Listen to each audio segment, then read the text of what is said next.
Ladies and gentlemen, please welcome Guerrilla journalist James O'Keefe.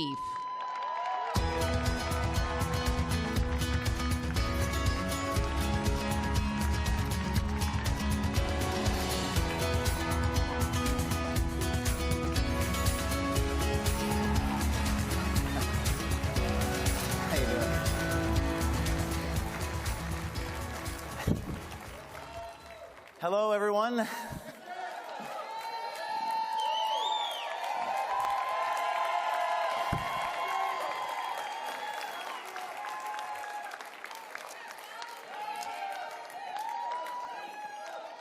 Hello, CPAC. It is great to be here, and RC, Maxwell, it's good to see you too. I wrote a speech, but I'm not going to read from a piece of paper. I'm just going to speak from the heart. How does that sound? So what I'm going to do here in the next 10 minutes is I'm going to tell you a little story about Pfizer. And then I'm going to make a major announcement. So here we go. Let's start with the Pfizer story, shall we? Probably one of the biggest stories I was ever involved in, just about a month ago, exposing this pharmaceutical company. We've exposed a lot of things over the years, haven't we, RC? Google, Facebook. I see Davis is sitting at CNN. Jeff Zucker, Twitter, the FBI. But then I saw Dr. Malone backstage. I said hello to him, and we decided to expose this organization, which was quite a story, actually. And you know, I've never taken advertising dollars. No one's ever told me what to do. No one's ever told me what not to do. So it's really been kind of a journey to expose anybody who needs to be exposed, because that's what journalism is supposed to do, show you the facts. Without fear or favor, as they say. So I have this little mashup. I know you've seen it, but it's kind of funny because, you know, I've never been brought to you by anyone. Sort of like these people, brought to you by Pfizer. Brought to you by Pfizer. Let's take a look at this.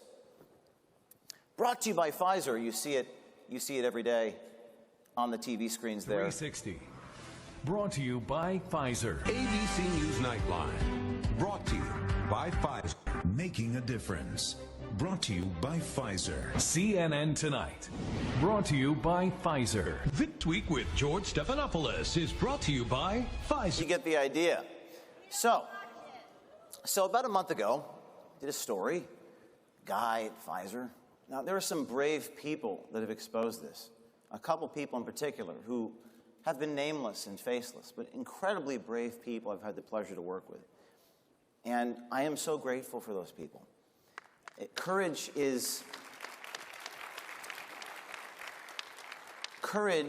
was it Chesterton who wrote, courage is the virtue that sustains all others. And without that, you really can't do journalism. You really can't do anything important. But this story was significant. It was exposing this guy. There he's sitting there at Pfizer, and he was talking about mutating the virus, talking about how people don't need to know what we're doing there at the company. And it got some 50 million views online. And I decided to have a conversation with him.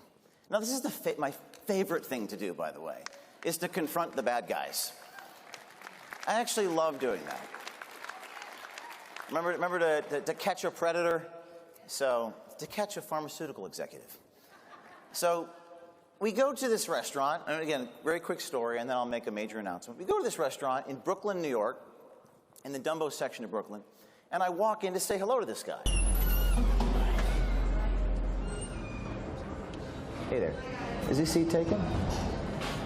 What? Hi.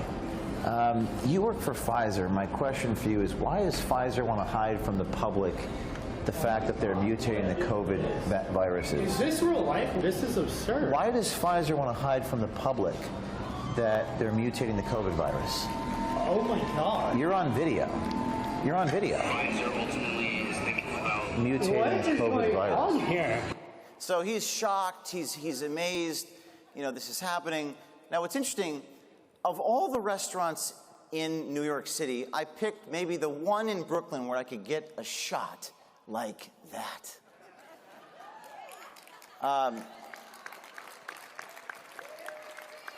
And it is kind of a spiritual war, a fight of good and evil that we're fighting. Right and wrong, good and evil. You could say light versus darkness. So this goes on. This is one of the most riveting and bizarre things you'll ever see in your life. Many of you have seen it, but I'll just play a few more clips. Bro, first of all, I'm literally a liar. So his response is, I'm literally a liar. But I expect you to believe what I'm saying right now. It goes on, it gets weirder. I'm not even a scientist by background. You know that I came from a consulting firm that does business. This is absurd. Please don't touch me. This is absurd. This is absurd. At a certain point, he starts filming the restaurant owner. I don't know why he was doing that. Can I talk to you, please, about this video? Okay, so there's 1, 2, 3, 4, 5 white people. Why would you bring race into this? Talks about how there's white people in the restaurant. And again, it kind of looks like a sitcom. It's bizarre. That's why I call it cinema verite. Sometimes truth is stranger than fiction. But this goes on. He starts getting violent. He starts getting aggressive, caught. These people are caught. There's no way out. He wants the cops here, but he doesn't want me to leave. So I'm in a little bit of a predicament because she's asking me to leave, but he doesn't want me to leave. So what should we do? So he locks me in the restaurant. They lock me, which may be false imprisonment, who knows? He's filming the restaurant owner, right? Filming the restaurant owner and things get weird. Give him what is going on here? Please unlock the door. Please unlock the door. Unlock the door. Unlock the door. This is a pharmaceutical executive. A doctor. These are the people making these decisions in our society. Things get even crazier. We're trying to unlock the door. Unlock the door. And I just finally they unlock the doors. I walk out of the restaurant. One of my colleagues, very brave people, faceless, nameless people, is so passionate to expose this. I have to sort of drag her out of the restaurant. We're in New York City. This is remarkable. I mean, these are the sorts of people I work with.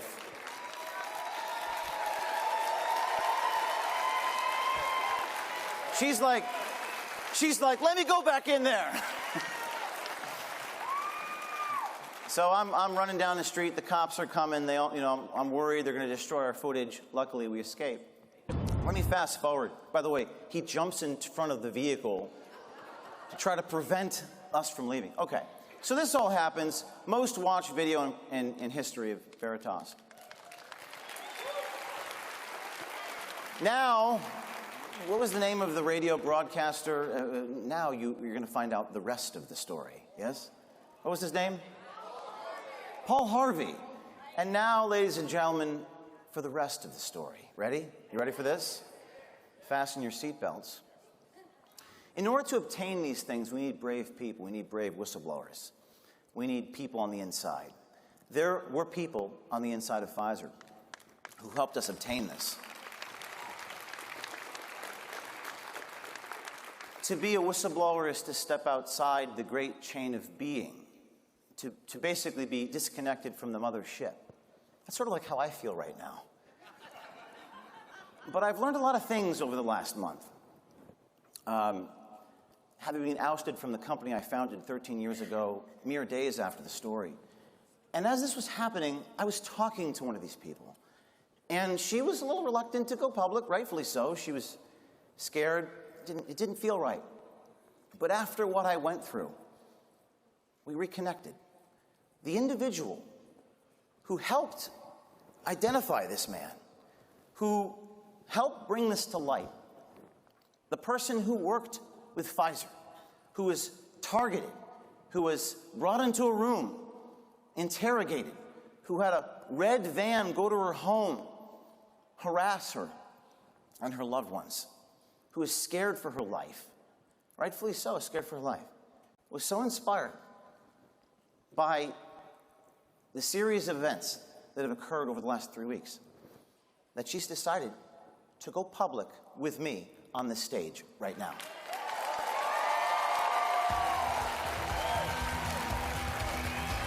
And her name is Debbie. Debbie from Pfizer, would you please come out here?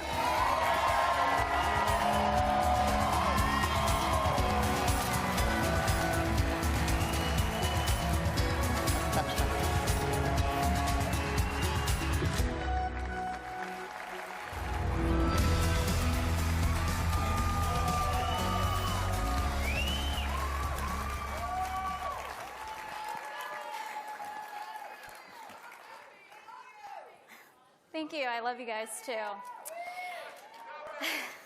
Well, like James said, I was a little reluctant to come at first. I was scared for my life. I was worried that I would end up in a body bag or in a car accident. But I realized that the spirit of fear is not from the Lord.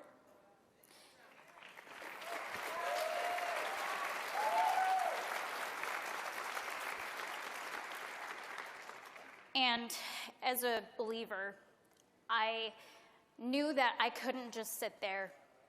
I couldn't just sit there and watch people get lied to. People get gaslit. It made me angry. And I talked to James, and he, gave me the courage to come up here, and I'm so thankful to have people here who are willing to listen and who are willing to stand up. And I think we all need to learn to not be fearful. Fear is how the enemy controls us.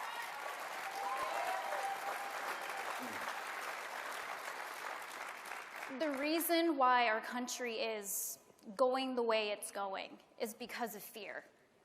People are willing to give up their freedom and their liberty to feel safe. We can't do that. Freedom is not free.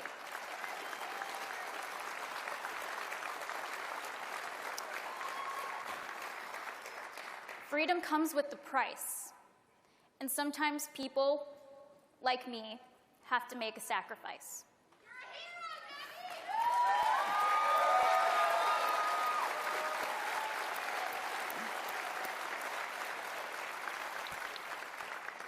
I just want to tell all the people here in this room who are employed, if you guys work for big tech, media, a government agency, it's your responsibility to stand up. Do not let these people keep getting away with this.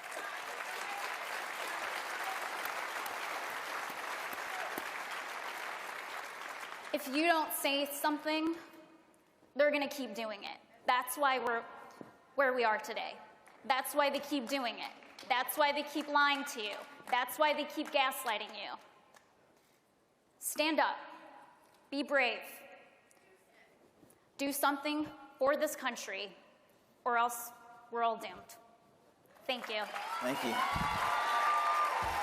I will tell you all that I'm not stopping. We're not giving up. O'Keefe tips at protonmail.com. And stay tuned.